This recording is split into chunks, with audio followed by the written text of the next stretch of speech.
Ok, bueno, buenos días. Vamos a iniciar con la sesión académica del día de hoy, el cual se titula Síndrome polen-alimento, diagnóstico molecular y nuevas opciones terapéuticas. Doy las gracias por la asesoría a la doctora Natalia Cuña por la elaboración de esta presentación. Yo soy la doctora Marcela Villalobos, residente de segundo año de Alergia e Inmunología Clínica.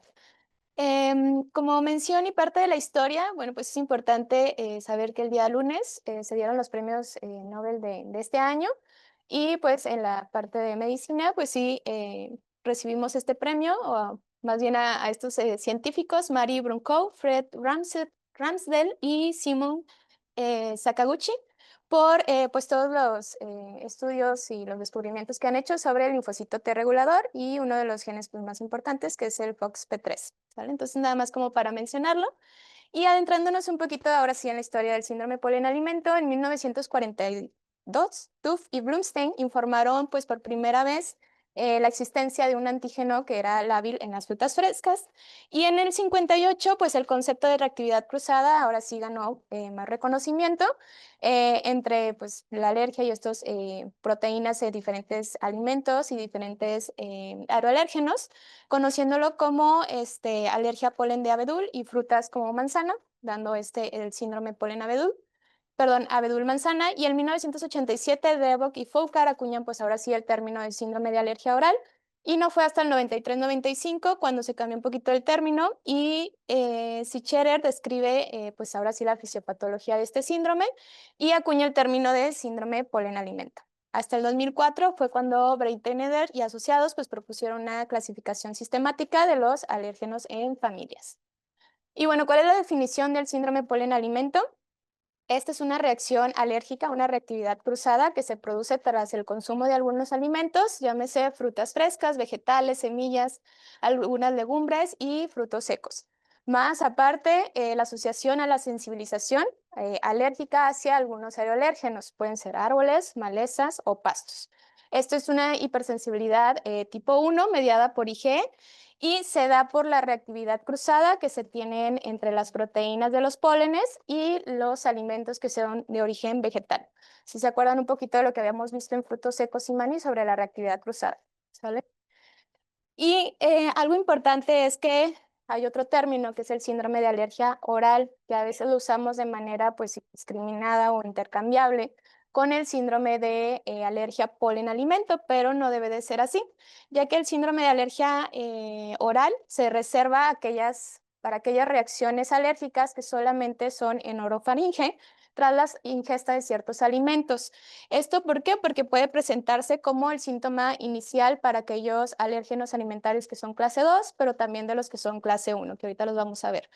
Por lo tanto, pues muchos pacientes con alergia primaria, pero sin polinosis, es decir, solamente alergia alimentaria, al consumir pues este alimento, incluso en dosis bajas, pueden presentar síntomas sistémicos o pues de anafilaxia, ¿verdad?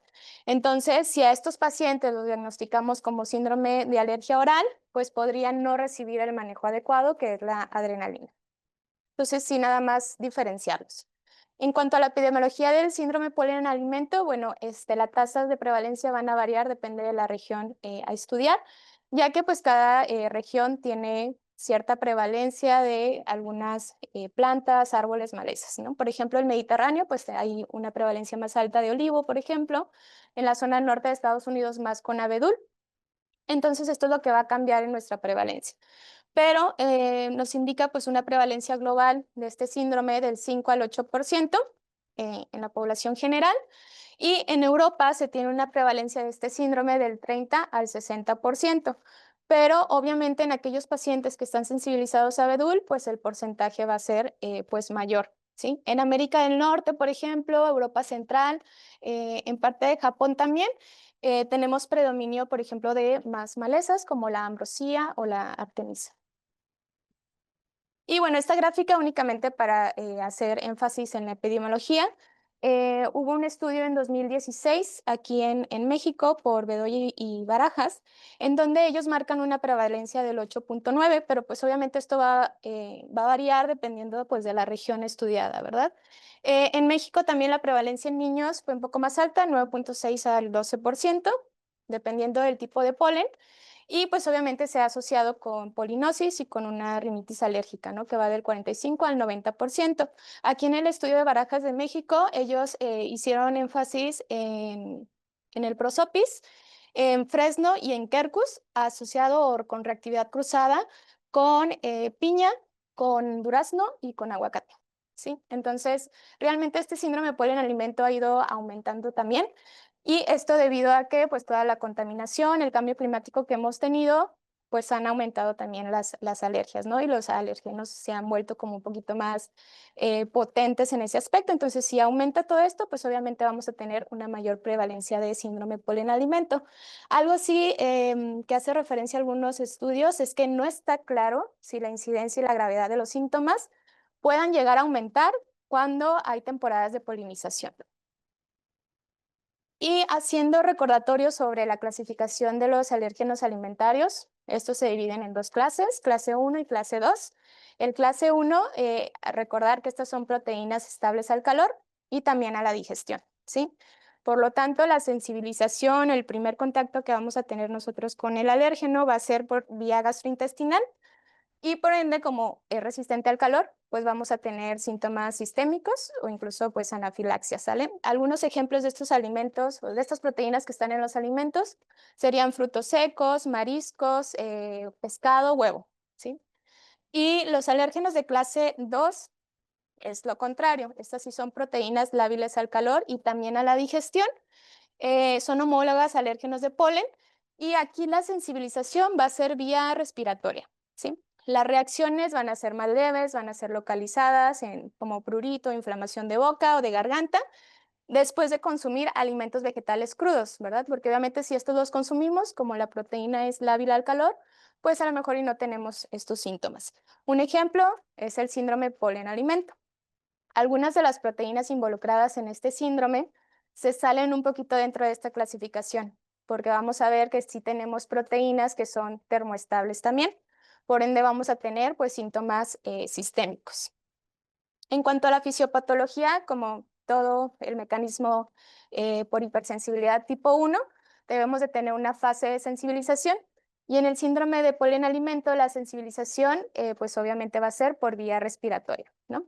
Entonces, como tenemos aquí en la imagen, primero ocurre pues la interacción del antígeno. Obviamente, pues las primeras que están en la línea de defensa, las células presentadoras de antígeno, estas viajan hacia los ganglios linfáticos para interrelacionar con linfocitos T. Y los linfocitos T, pues obviamente van a tener esa comunicación T dependiente, o sea, linfocito B T dependiente, para que este, pues, produzca inmunoglobulina E, ¿de acuerdo? Y ya después, pues, en una segunda fase, que otra vez volvemos a estar en contacto con el alérgeno, pues ya provocar la reacción alérgica. Y lo que sucede aquí en el síndrome polen alimento es que al tener reconocido estos tipos de proteínas, pues si hay ingesta de algún otro alimento que tiene las mismas proteínas y son o tienen alto grado de homología, pues van a reaccionar también, ¿de acuerdo? Aquí ponen el ejemplo del durazno, que pues obviamente ya esa IgE ya estaba previamente como fabricada, que al tener nuevamente el contacto con el mismo alérgeno o las mismas proteínas, pues van a provocar toda la cascada de citocinas que ya conocemos, ¿de acuerdo? Por lo tanto, pues vamos a tener ya los síntomas clínicos que va a tener nuestro paciente. Importante que para que ocurra una reacción cruzada, pues se requiere un grado de similitud entre las proteínas o un grado de homología más del 70%. ¿De acuerdo? Recordar, como vimos en clases anteriores, que sí pueden tener esa reactividad cruzada, pero también clínicamente hay que ver si el paciente expresa algo. En cuanto al cuadro clínico de este tipo de alérgenos clase 2, los síntomas van a ser pues, casi inmediatos después de consumir el alimento, 5 o 10 minutos. Estos síntomas son localizados, son transitorios, se resuelven a los pocos minutos o hasta media hora después de la ingestión o la intervención médica. Y los síntomas van a ser localizados. Va a tener prurito, parestesia en boca, labios, lengua, garganta. Podemos presentar angioedema de mucosa oral, labios o lengua. También algo de eritema o formación de vesículas, que es mucho más raro.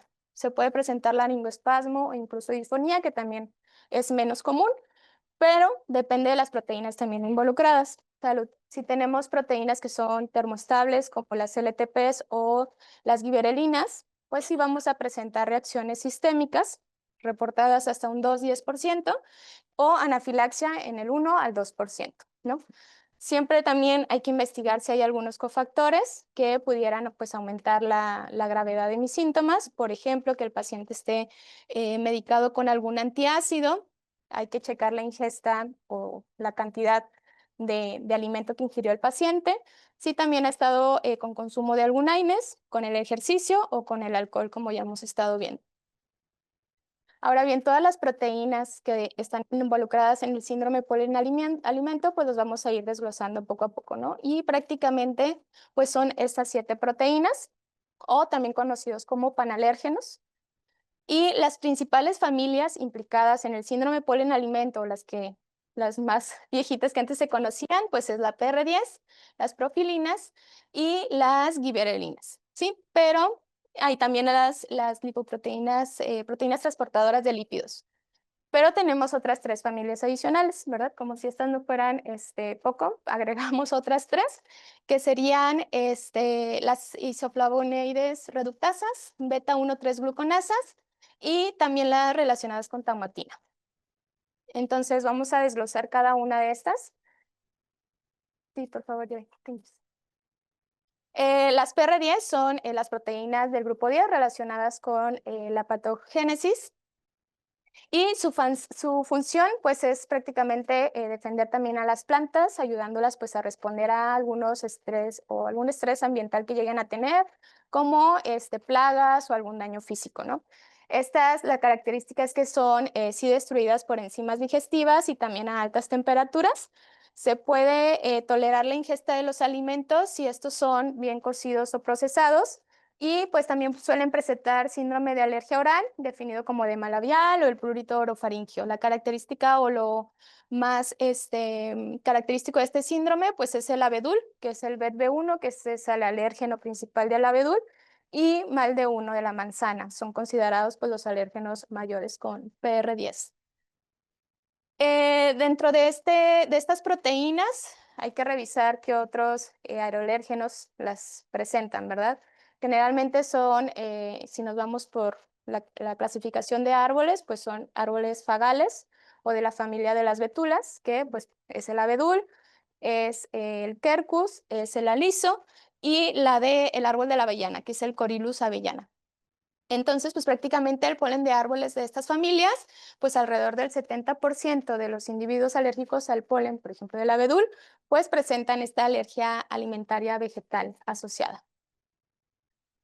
Hay que revisar, sé que esto aprendiéndolo de memoria está un poco complicado, pero conforme lo vas leyendo y repasando, te vas acordando de qué alimentos están involucrados y de qué proteínas son, ¿no? Entonces, por ejemplo, aquí en las PR10, pues tenemos las frutas o las familias de las rosáceas más característicos. Son aquellos, por ejemplo, la cereza, el durazno, el kiwi, la manzana, ¿verdad? Pero hay que identificarlos según conforme fueron descubiertos.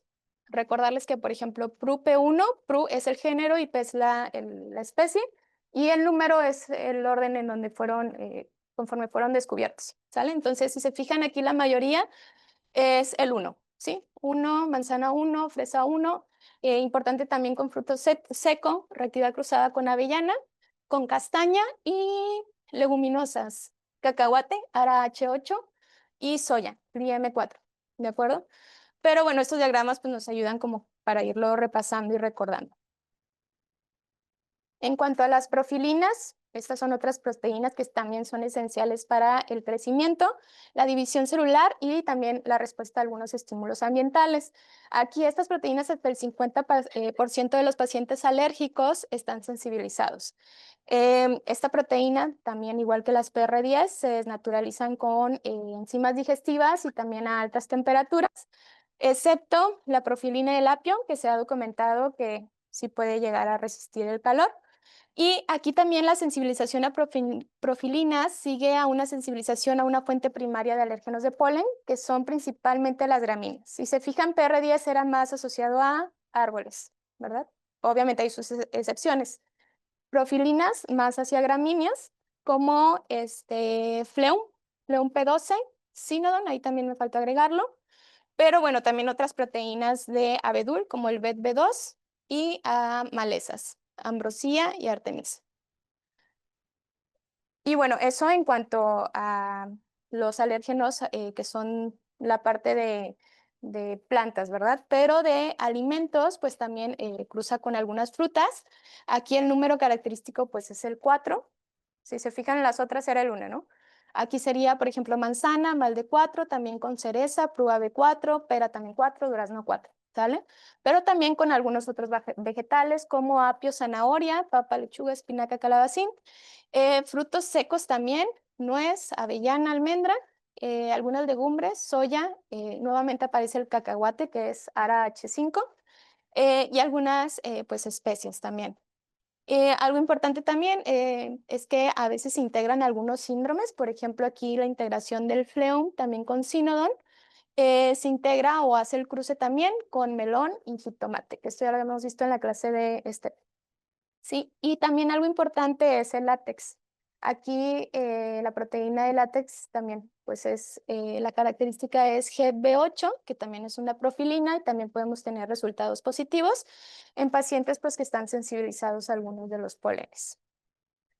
En cuanto a las proteínas de transferencia de lípidos no específicas, esta cabe en la clasificación de otra familia de proteínas que se llaman prolaminas, ¿sí? Y participan pues en la defensa de las plantas y en el transporte de los lípidos de estas plantas. Tenemos clasificación de dos tipos según su peso molecular, LTP1, LTP2, la más importante aquí pues sería la 1, y algo importante o la característica de estas proteínas es que son estables al calor y también resistentes a la digestión. Esto más que nada por la conformación de la proteína, entre más puentes disulfuros, pues más estable. En este caso las LTPs tienen 4 puentes disulfuro, tienen una estructura 3D, por lo cual me puede dar reacciones alérgicas graves. ¿Sí? Entonces aquí también las LTPs pues, son responsables también de alergias alimentarias, principalmente en países mediterráneos, donde hasta un cuarto o una cuarta parte de los casos de alergia sistémica pues sí son graves. Causan alergias alimentarias tanto de clase 1 como de clase 2, que fue la clasificación que estaba en un inicio. Y bueno, el principal sensibilizador de estas LTPs es el durazno, específicamente el PRUP3, ya que estas proteínas se encuentran principalmente en la piel, o sea, en la cáscara, más que en la pulpa. Eso es algo característico. Y aquí los polenes en México que pueden causar este síndrome polen alimento relacionado a estas proteínas, pues es el olivo, OLE7, plátano de sombra, PLAE3, parietaria o es la hierba de muro que crece así entre las paredes, par J1 y artemisa, que es como que el más característico, ARB3. Sí, pero bueno, también vamos a tener la relación nuevamente con frutas, verduras, frutos secos o algunas legumbres, ¿verdad? Aquí lo característico, si se fijan, se agrega, por ejemplo, maíz, CAM14, y también vuelve a aparecer látex, otra proteína de látex que es GB12, ¿sí? Y pues nuevamente manzana, nuevamente también la avellana y el cacahuate, solamente va a cambiar el número de la proteína. Tenemos, por ejemplo, el síndrome olivo-fruta también, el cruce entre el olivo y pues, las frutas que son parte de la familia de las rosáceas. Otro síndrome que es Artemisa-mostaza, que pues es la característica de pues, la maleza también, reacción cruzada con mostaza, SINA3. Y pues como le comentaba, los cereales importantes de LTPs también es el trigo, maíz y arroz, pues pueden también presentar reacciones sistémicas graves. Por ejemplo, en el trigo, el Wideya, que es la anafilaxia relacionada con el ejercicio, dependiente por el consumo de trigo, y específicamente su proteína, pues el TRIA14. También como habíamos visto en la clase de Joe, en cuanto a drogas, pues aquí también incluye la marihuana, el CAN-S3, que puede inducir también alergia respiratoria. Y bueno, pues prácticamente se recomienda pues elaborar una lista de alimentos ricos en LTPs. Les puse pues esta gráfica para tenerla ahí en consideración y revisarla después, por lo complicado que es aprenderte o traer todo al 100%. Y pues prácticamente hay que evaluar a cada paciente, ¿no? Paso por paso, antes de decirle que elimine algún alimento de su dieta. Pasando a las otras proteínas, también tenemos la proteína reguladas por giberelinas. Estas proteínas pues también se encargan del crecimiento de las plantas y de su desarrollo. Importante que también son resistentes al calor y a la digestión enzimática, y a diferencia de las LTPs que solamente se encuentran en la cáscara, estas están tanto en cáscara como en pulpa también. Entonces, pues mantienen su potencial alergénico incluso después de cocinarse o prepararse por la estabilización de estas proteínas, y pues los síntomas obviamente van a variar, desde síntomas muy leves, picazón oral, hormigueo, hasta pues síntomas graves de anafilaxia. ¿Cuáles están o qué, más bien qué árboles o qué plantas tienen estas proteínas? Son características de las familias de las cupresáceas, es decir, el ciprés, cedro japonés o el enebro. Pues tienen cruce nuevamente con unas frutas. Aquí les puse el número 7, que es pues prácticamente lo característico de estas proteínas, porque pues, por ejemplo, en la naranja, CIT S7, de la granada también tiene 7, cruza con kiwi, con manzana, con melón, durazno también, el albaricoque japonés, que también es de alto consumo en Japón, y también chile y pimiento morrón. Habíamos tenido una paciente con anafilaxia al pimiento morrón, ¿no? La que no era de aquí, que daba duda, ¿verdad? Entonces ya revisando aquí la clase dije, pues pudo haber sido el pimiento, ¿no? Algunos vegetales como el tomate también. Y bueno, esto más en regiones mediterráneas, donde también pues los cipreses son más comunes, donde también el consumo de duraznos y naranjas pues son habituales su ingesta, ¿no? Las proteínas similares a taumatina, estas son también proteínas relacionadas con la defensa de las plantas, PR5. Estas también generan pues protección hacia las plantas en algunas condiciones que son de estrés para ellas, como algunas infecciones, sequías o frío. Y aquí lo relacionado o el árbol relacionado también nuevamente vuelve a ser las cupresáceas, el cedro japonés, el ciprés. También son proteínas muy estables al calor y a la digestión enzimática. Estas tienen 8 puentes disulfuro, por lo cual pues mantienen su potencial alergénico incluso al cocinarse o procesarlas, ¿verdad?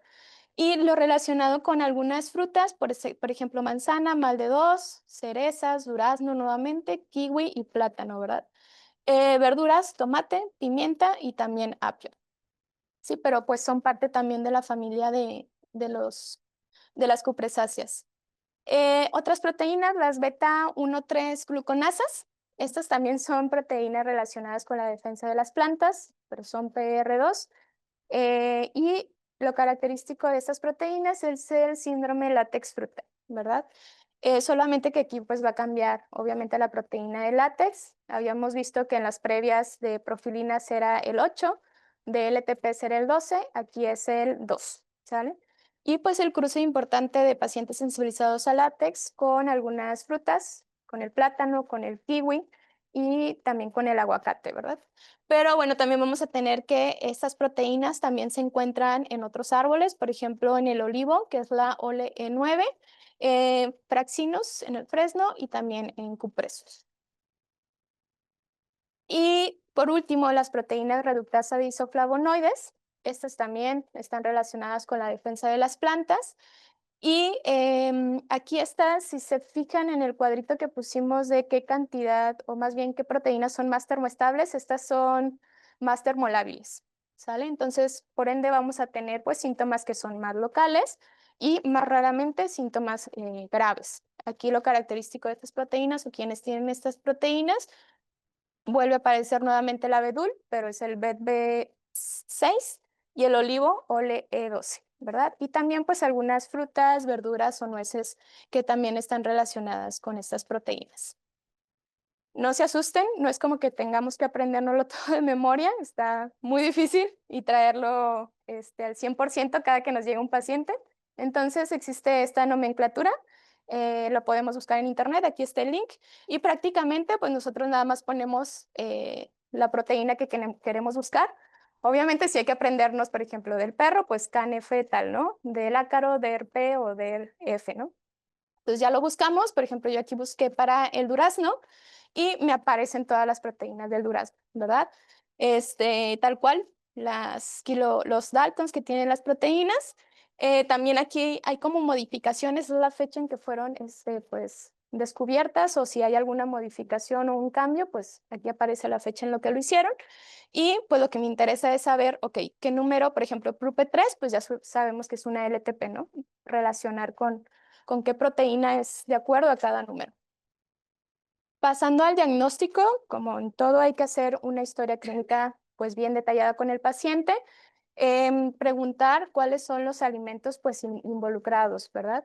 ¿Cómo fue la cocción de los alimentos? Si fueron hervidos, si fueron horneados, si los consumió crudos, si antes el paciente ya consumía ese alimento y no tenía síntomas, en cuánto tiempo ocurren los síntomas, si es inmediatamente después de su consumo, si los síntomas fueron graves, sistémicos, o si únicamente fueron localizados, por ejemplo, en orofaringe.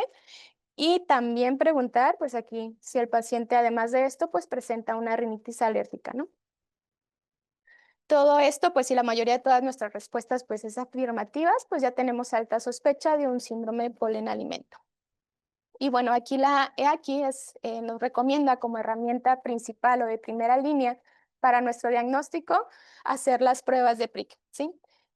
Importante cuando hacemos nosotros las pruebas de PRIC, tener en cuenta que, bueno, tenemos nuestra bandeja que son para aeroalérgenos y la bandeja que es para alimentos, ¿de acuerdo? Y pues en base a esto, tener nuestro testigo negativo, positivo, y en base al negativo, 3 milímetros más, pues ya considerar positivo esa roncha. Aquí los resultados deben interpretarse cuidadosamente, obviamente con la historia clínica del paciente, para saber, ¿es una alergia alimentaria primaria o si realmente sí se trata de una reactividad cruzada, ¿no? Por ejemplo, pues la prueba, si un paciente tiene prueba positiva a Quercus, por ejemplo, o a abedul, pero también tiene síntomas con manzana, zanahoria o avellana, pues aquí sí mi diagnóstico es sugerente de un síndrome polen-alimento, más que de una alergia alimentaria solamente, por ejemplo, a manzana o solamente a zanahoria o algún fruto seco. Podemos hacer también prick to prick. Algo importante aquí es que, por ejemplo, primero lo ideal o nuestro abordaje diagnóstico, pues es hacerlo con los extractos comerciales. Pero estos extractos comerciales pueden no tener algunas proteínas que son lábiles al calor, responsables sí de algún síndrome polen-alimento. Entonces, por eso en estos pacientes que nos queda duda de que sale con el extracto de laboratorio pues negativo, pues podemos hacer el prick to prick, o sea, directamente tomar una muestra del alimento y este tiene pues alta sensibilidad, 70-100%, valor predictivo negativo del 90%, una especificidad un poco más baja del 40 al 70%, pero sí es importante también realizarlo. Puntos importantes, esto es complementario a la prueba de extractos comerciales.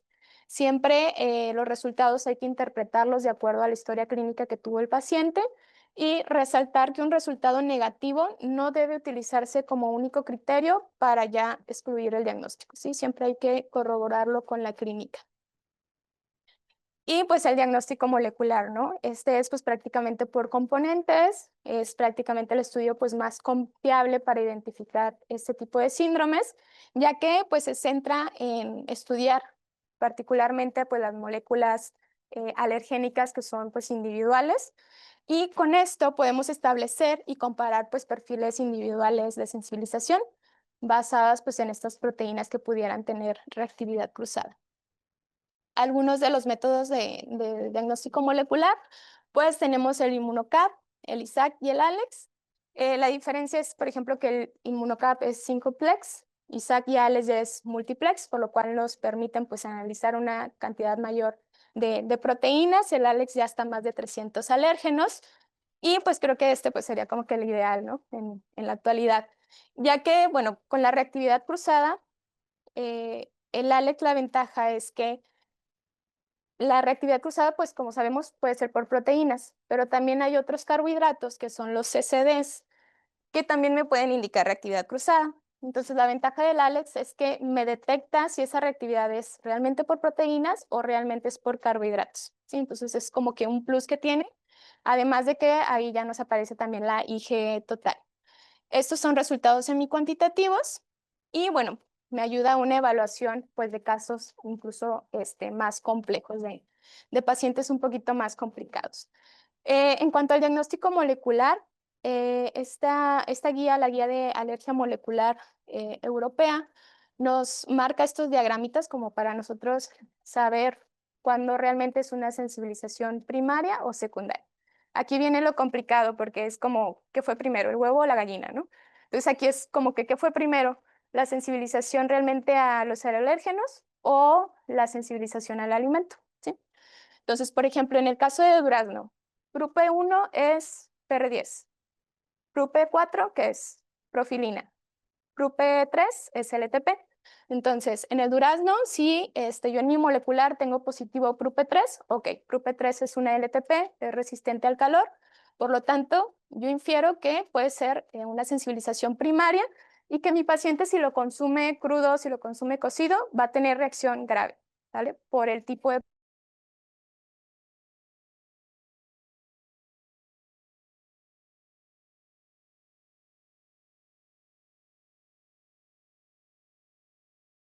digo que hay una cosensibilización, ya está ahí. Y, por ejemplo, si me sale positivo PRUPE1 y PRUPE4, que es una PR10, que es una profilina, que son termolábiles, entonces yo digo que esta va más enfocado a que sea una sensibilización pues secundaria, ¿no? Es decir, por una reacción cruzada a las proteínas de, por ejemplo, en este caso, pues del abedul, que está cruzando el alimento con el sensibilizante primario y que lo más seguro es que fue el abedul. Y lo mismo pasa para manzana. Sí, en los estudios que estuve revisando al hacer esta presentación, dicen, pues obviamente es difícil saber a ciencia cierta cuál es el sensibilizante primario. Ellos o algunos manejan que por clínica pudieras como que irte a ver cuál fue el primario. Siento que en eso es un poquito más difícil preguntarle al paciente, a ver, ¿ya comía el alimento o realmente empezó primero con síntomas respiratorios, ¿no? Otra opción que ellos dan es por medio del Alex, checar las kilounidades de cada una de las proteínas. Quien tenga las proteínas de kilounidades más altas, se puede decir que ese es el sensibilizante primario, pero todo está como en veremos, no es algo tal cual ya descrito. Y bueno, también para el diagnóstico podemos hacer la prueba de Retoral. Sabemos que este es el gold estándar, hacer la prueba doble ciego controlada con placebo. Esto más que nada me ayuda a verificar las reacciones clínicas que tenga mi paciente, pues al darle el alimento vamos a saber si tiene reacción o no, diferenciar qué tipo de alergia es y esto pues prácticamente me ayuda a guiar la gestión dietética. Esto para identificar qué alimentos sí son tolerantes para mi paciente y cuáles no, para no hacer restricción de dieta pues importante en el paciente. Y algo interesante son los enfoques ahora con toda la inteligencia artificial que tenemos. También mencionan de ir agregando también en nuestra subespecialidad la inteligencia artificial, ¿no? Aquí más que nada podemos ir agregando como a la Matrix diferentes conjuntos de tecnologías que son ómicas, que son en cuanto a genómica, proteómica, metabolómica, perfiles de IG específicos o incluso historias clínicas de pacientes con estos síndromes, con el fin de que la inteligencia artificial me dé algunos modelos para que me ayuden a diferenciar qué pacientes en verdad son sensibilizantes primarios, cuáles son por reactividad cruzada o cuáles sensibilizaciones sí son clínicamente relevantes o irrelevantes, ¿verdad? Pero esto pues nos facilitaría mucho todo esto en cuanto al diagnóstico y qué hacer con el paciente. En cuanto a los tratamientos, el tratamiento pues prácticamente es la evitación del alimento causante. Es importante que el paciente haga su diario de alimentos. Esto nos puede ayudar a identificar pues prácticamente cuál es el alimento causante de los síntomas. Importante aquí resaltar, si el alimento tiene proteínas que son termolábiles, pues bueno, a lo mejor ya el paciente, si se cocina bien ese alimento a alta temperatura, lo puede tolerar y no tener síntomas. Pero si tiene síntomas con proteínas que son termoestables, pues incluso cocinándolo no va a bastar, ¿verdad? Hay que quitarlo. Hay algunos pacientes también que, no sé, por ejemplo, al comer manzanas, sí tienen síntomas si la comen con toda y la cáscara, ¿sí? Pero al consumirla solamente la pulpa no tienen síntomas. ¿de acuerdo? Entonces eso me indica más a que a lo mejor el paciente está sensibilizado a una LTP, por ejemplo. Importante, ahorita que todos somos gym rats y runners, también el consumo o el suplemento de las proteínas. Hay que revisar porque hay algunas proteínas que ya son también veganas. ¿Qué tipo de contenido, pues ahora que tienen? Importante porque algunas están hechas a bases de proteína de soya. Por ejemplo, está la ProWinner. Y tienen también niveles elevados de GLI-M4, que es una PR10, entonces también pudiéramos sensibilizarnos por ese lado. La habitación también de múltiples frutas y verduras a veces pues no es lo adecuado. ¿Por qué? Porque voy a disminuir algunas vitaminas pues que sí son necesarias, que las adquirimos por la dieta, ¿no? Por ejemplo, las del grupo B o las vitaminas C y también algunos minerales óseos, entonces hay que agregar suplementación. También el paciente puede decir, no, pero si lo consumo bien cocinado, hervido, frutas y verduras, no me pasa nada. Pues sí, pero también al cocinarlas se pierden algunas proteínas o vitaminas que son hidrosolubles, igual vitaminas del grupo B y del grupo C. En cuanto a tratamiento farmacológico, aquí en este artículo pues mencionan algunas opciones que podemos dar al paciente para mitigar o calmar este malestar que llega a presentar, ¿no? De los síntomas orales más que nada. Se les puede ofrecer pues el antihistamínico oral e incluso aquí recalcan consumirlo antes o tomarlo, obviamente antes de consumir el alimento o incluso también en temporadas de polinización, que esto ya les había comentado que todavía está como que en estudio sobre si en estas temporadas aumentan también los síntomas de alergia oral. También el uso de corticosteroides que se pueden agregar incluso en enjuagues bucales o bien como en esofagitis eosinofílica que agregamos también algunos inhaladores directamente. Estos me pueden ayudar también a desinflamar pues, la mucosa oral ante estos síntomas. Y obviamente si el paciente pues ha tenido reacciones graves, lo ideal es darles pues el kit de anafilaxia con su adrenalina de emergencia y darles pues obviamente su plan de acción. Y importante, se había visto si agregar el omalizumab ayudaba a estos pacientes, ¿de acuerdo?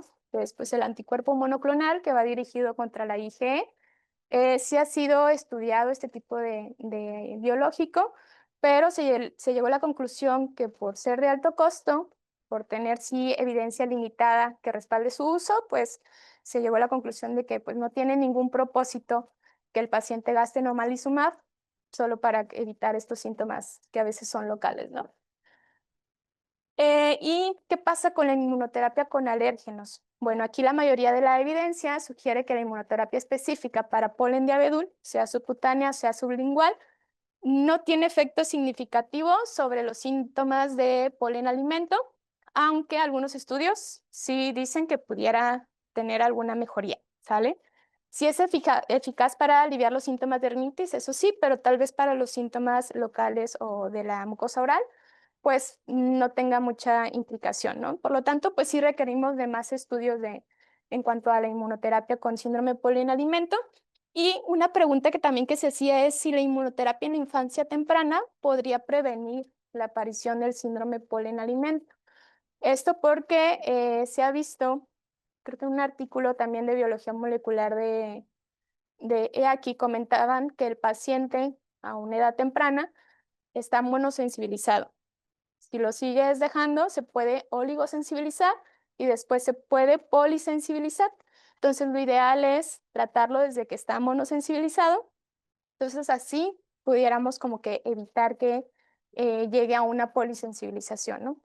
Pero pues, como dice aquí el meme, tanta ciencia y pues realmente no tenemos todavía aquí ningún medicamento, ¿no? Algunos estudios que se han realizado, por ejemplo, este fue del 2020 por Van der Valk. Ellos, su objetivo fue investigar si la inmunoterapia con polen de abedul tenía alguna pues, significancia o alguna ayuda sobre los pacientes que también presentaban síntomas orales con manzana.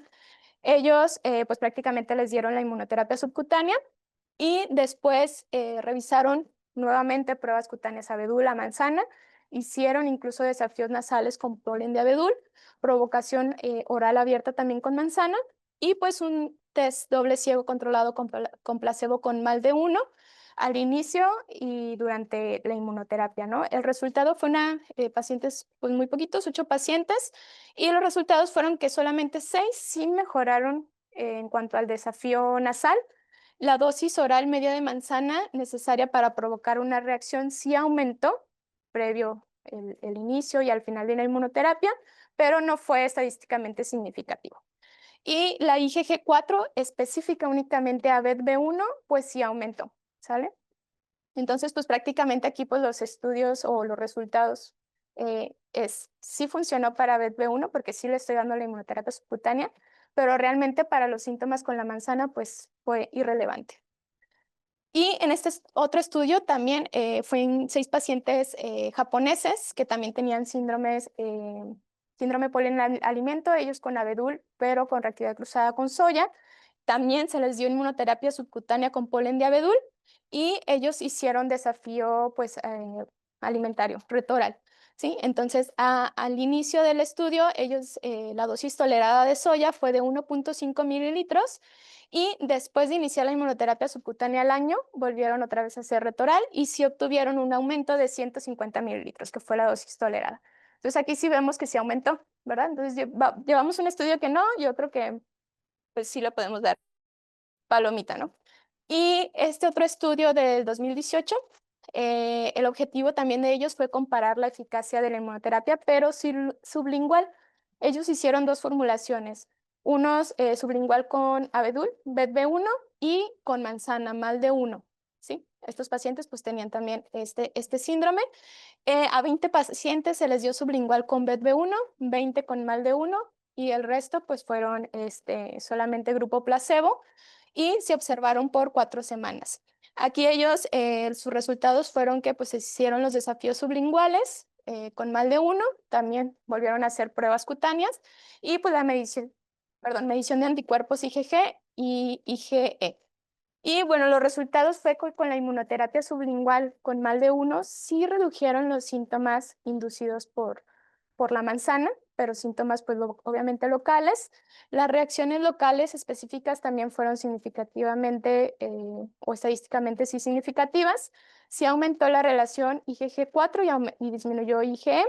Y la sublingual con abedul no mejoró la reactividad clínica con MALD1, ¿sale? Entonces aquí como conclusión, pues nos indica que el tratamiento sublingual con un alérgeno alimentario recombinante sí fue seguro y sí clínicamente efectivo, según pues lo determinado en estos desafíos, pero bueno, como conclusión pues final, la evidencia sobre la inmunoterapia oral con alimentos, pues sí puede ser efectiva, pero sigue siendo limitada. Y bueno, esta gráfica únicamente para comparar los estudios que se han hecho. Los que revisamos pues fue Van der Waal, Sinacitin, y pues prácticamente en el Van der Waal sí tuvimos como efectividad del 50%. Recombinante con manzana, la sublingual, sí vimos mejoría en cuanto a los síntomas orales, pero es porque les estamos dando tal cual el sublingual con el alimento en un 70%. Sublingual con abedul 44%, pero hay otros estudios más, pues sí, más antiguos. Por ejemplo, Sinaciyan también hizo en el 2007 sublingual con polen de abedul y solo efectividad del 13%. Entonces, tal cual no podemos como que decirle al paciente, sí, si le doy la inmunoterapia, sus síntomas orales pues van a mejorar. Eso en cuanto al tratamiento. Voy a regresar un poquito al diagnóstico porque creo que sí hay que establecer un poquito el diagnóstico que es por componentes, ¿no? El diagnóstico pues molecular. ¿En quiénes los hacemos? Pacientes que están polisensibilizados, cuando hay que identificar pues alérgenos con baja abundancia o estabilidad, cuando tenemos pacientes con sospecha de reactividad cruzada entre alérgenos, también pacientes con reacciones sistémicas con el fin de identificar pues qué proteína está involucrada, ¿no? También algunos casos que son síntomas complejos o atípicos o que la historia clínica no está muy bien detallada y que a pesar de las pruebas cutáneas o el PRIP-to-PRIC están negativos, ¿no? Y obviamente con el fin de planificar una inmunoterapia pues segura y que sea específica para el paciente, seleccionar prácticamente los alérgenos más adecuados. Y bueno, aquí este estudio, o más bien este artículo sobre la EACI, sobre alergia molecular y su impacto al diagnóstico y tratamiento de alergias específicas, Pues ahora ya con este diagnóstico, pues sí requerimos una medición adecuada de la potencia biológica y la información sobre los contenidos principales de alérgenos, ¿sí? O sea, ya estamos obligados como a identificar específicamente qué proteína está involucrada. Para esto hay que conocer que tenemos alérgenos mayores, alérgenos menores, en el caso del ácaro de polvo, DERP o DERF1 y 2, y que es un alérgeno mayor es aquel componente proteico que es reconocido en el más del 50% de los pacientes que están sensibilizados a esa fuente alergénica, ¿no? Entonces, los alérgenos mayores pues suelen ser las proteínas más abundantes en las fuentes alergénicas y pues obviamente esto es importante para checar el contenido de la inmunoterapia. Entonces, como criterio general, pues los pacientes seleccionados para la inmunoterapia deben estar sí sensibilizados a alérgenos mayores y no hay evidencia de que tengamos algún efecto clínico sobre alérgenos menores, ¿sí? Entonces hay que buscar en nuestra inmunoterapia que sean alérgenos especie específicos, ¿sí? Lamentablemente el contenido de las inmunoterapias es la mayoría de las veces desconocido y puede variar. En este mismo artículo nos dan diferentes tipos de diagramas. Este fue como que el más relacionado en cuanto a lo que estamos viendo en esta sesión. Obviamente tengo que tener una historia clínica detallada y en este paciente, en este caso, hace la referencia hacia la sensibilización con Fleum, ¿sí? Entonces, yo puedo ir a checar la nomenclatura en internet y poner Fleum, cuáles proteínas están involucradas con este tipo de gramínea. Y obviamente hay que checar, ¿verdad? Fleum P1 es una beta expansina, ¿sí? Yo tengo que identificar de Fleum cuáles son mis alérgenos mayores o cuáles son las especies específicas, ¿sí? Entonces, en el caso de Fleum es Fleum P1 y Fleum P5, que son alérgenos mayores, ¿sí? Fleum P12, profilina, 11 y 13 LTP, 8 también es profilina, entonces, bueno, voy descartando. Digo, estos son panalérgenos y realmente lo que me importa es ver si mi paciente está sensibilizado a aquellos alérgenos mayores del zacate, ¿sí? Entonces, si mi paciente le hago, por ejemplo, el Alex, y sí, efectivamente está sensibilizado a Fleum 1 y Fleum 5, ok, entonces este paciente, si yo le doy la inmunoterapia enfocada a este zacate, pues sí va a responder, ¿verdad? Porque la inmunoterapia está fabricada con alérgenos mayores, ¿sí? Pero si mi paciente resulta que tiene otros síntomas también orales, también tiene síndrome de alergia oral, y me sale Fleum 1 y 5 negativo, pero Fleum P12 positivo. Ah, ok. ¿Y qué era Fleum P12? A una profilina. Ok. Entonces, si yo le doy inmunoterapia a ese paciente, pues realmente no le va a servir. ¿Sí? Entonces, más o menos. Y bueno, para hacer esto un poquito más amistoso, les traje un caso clínico pequeñito. Este paciente lo compartimos en Semica de este año, fue un masculino de 31 años que tenía antecedente de renopatía crónica desde la infancia. Sí refiere prurito oral tras la ingesta de apio, durazno, cacahuate y maíz. Entonces, él desde chiquito dice que limitaba el consumo de estos alimentos, ¿sí? Y llega a la consulta porque tuvo su padecimiento actual, que a los 15 minutos, después de consumir unas gorditas de maíz con chicharrón, huevo y pollo, presenta angioedema oral, presenta taquicardia, odinofagia y sensación de desmayo. Acude a una clínica cerca de su casa, donde administran pues únicamente dexametasona intramuscular, pero persiste con la sintomatología, ¿sí? Vuelve a ir nuevamente a la clínica y administran pues una segunda dosis de dexametasona con, pues sí, mejoría 24 horas después, ¿sí? Y a este paciente le hicimos, pues, prácticamente el Alex. Si tienen ahí donde anotar para ir más o menos viendo a qué está sensibilizado, a qué creen que ustedes está realmente sensibilizado, panalérgenos o especie específico. Entonces, este paciente, pues, tenía de todo. Si se fijan, si nos vamos por las gramíneas, tiene positivo, ¿verdad? Y Sinodon es igual que Fleum, beta expansina, entonces esta es especie específico, ¿sí? Entonces, podemos decir que Sinodon sí está positivo. También Lolium, que también es beta expansina, o sea, no es panalérgeno, también está positivo. Y de Fleum, ¿cuál tomarían en cuenta?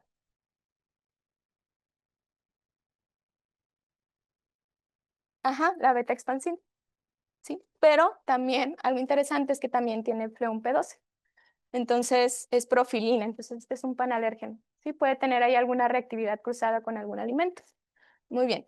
Y dentro, si nos vamos a los aeroalérgenos de los árboles, salió aliso también, que es PR10, salió BETB1.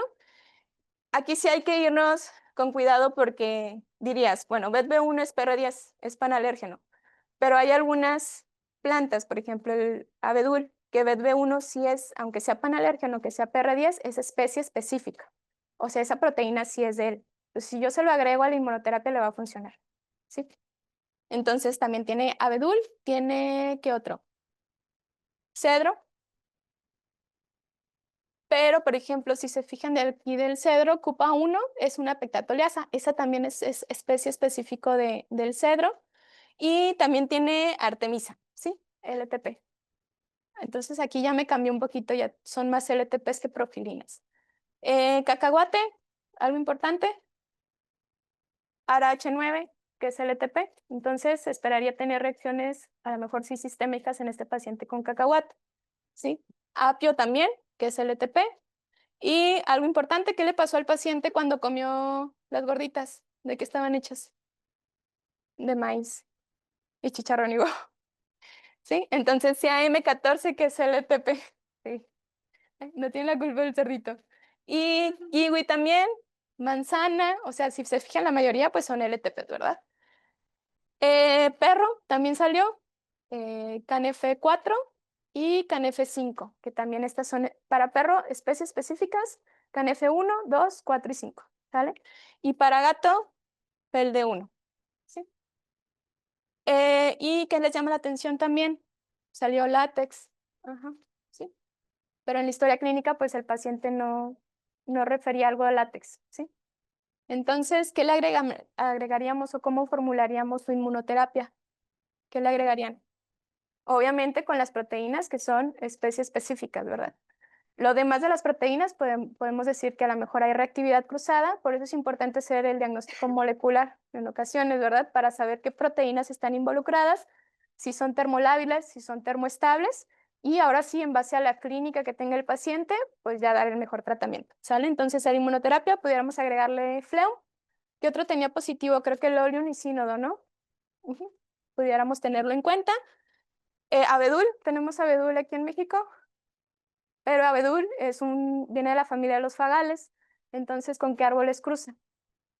Quercus. Ajá. Entonces, podríamos agregarle quercus. Y bueno, ahí tiene también sensibilización con ciprés, ¿verdad?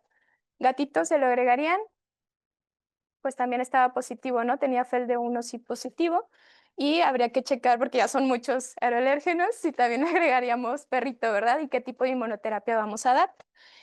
Obviamente este paciente, como si tuvo una reacción, pues sí, sistémica, hay que darle su kit de anafilaxia, no tenemos tal cual los autoinyectores, pero pues tenemos la adrenalina y darle su kit y su plan de acción para anafilaxia. Cacahuate, ¿lo dejarían comer otra vez cacahuate? Pues no, porque ya vimos que sí tuvo una reacción también. Bueno, él también refiere síntomas con cacahuate, hay que correlacionarlo con la clínica y a qué tipo de proteína está sensibilizado, ¿verdad? Y el látex, hay que preguntarle, ¿verdad? A lo mejor y solamente está sensibilizado. Al paciente se le volvió a preguntar si tenía síntomas con látex y creo que nada. Ajá. Entonces, es por eso importante la correlación, ¿verdad? Muy bien. Y resulta que su niña, pues también de 6 años, había tenido también rinitis alérgica y también había tenido una anafilaxia así rápidamente con una nieve que contenía frutos secos. ¿Vale? Entonces a la hija también se le pidió el Alex y ella, a diferencia de su papá, no está sensibilizada tanto a panalérgenos, ¿de acuerdo? Pleum P7, polcalcina, pues ahí no la tomaría tanto en cuenta porque no es especie específica, pero por ejemplo, si salió al aliso, salió a fraxinos, al olivo. Fraxinos y olivos son de la familia de las lamiales, ¿sí? Entonces estos árboles también comparten ciertas proteínas. También salió DERP23, que se ha asociado también con asmas graves. Em, Comió nieve de frutos secos, ¿verdad? Entonces ahí realmente pudo haber tenido nuez, pudo haber tenido maní. Y sí está sensibilizada, pero si se fijan a diferentes proteínas, son las proteínas que vimos en frutos secos y maní, que son proteínas de almacenamiento. Y estas proteínas no son panalérgenos. O sea, ¿qué quiere decir? Que el paciente tiene una sensibilización primaria sí al alimento, ¿sí? O sea, que lo consumió y vía gastrointestinal, pues tuvo a lo mejor alguna reacción. Y pues si la 7-globulina, que es la vicilina, pues sí está positiva para nuez. Sí. Y también al pescado, esta niña creo que nunca había consumido pescado, ¿verdad?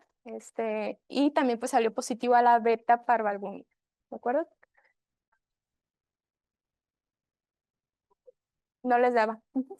Entonces, pues pescado beta parvalbúmina también salió positivo y CAN-F1 también, ¿sale? Entonces, pues prácticamente ella, si se fijan, a diferencia del papá, no está sensibilizada tanto a panalérgenos, ¿sí? Estos sí son como que va más una sensibilización primaria, pero pues al alimento, ¿de acuerdo? Entonces, bueno, como conclusiones, pues el síndrome polen-alimento, pues prácticamente sí es una forma pues común de reactividad cruzada en pacientes que tienen sensibilización tanto proteínas aeroalérgenas como proteínas de alimentos, ¿sale? Los síntomas hay que revisar, pueden ir desde síntomas locales, leves, transitorios, pero no por eso hay que dejar de lado que también pueden presentar síntomas sistémicos o graves. Sí, es importante, sí, pues qué padre, para correlacionar ahí el tipo de proteínas involucradas y pues obviamente optimizar el uso de la inmunoterapia, ¿sale? Saber prácticamente a qué está sensibilizado el paciente y con qué indicarla. Esto más que nada pues para que el paciente sí vea mejoría. ¿Vale? Y pues no sin antes invitarlos al simposio taller que vamos a tener el día viernes sobre pues anafilaxia en el Salón Europa, en Sintermex. Aquí les dejo el QR para el registro. Esto pues es parte del Congreso Nacional de Investigación e Innovación que vamos a tener de aquí de nuestra universidad. ¿Sí? Entonces, espero haber sido clara.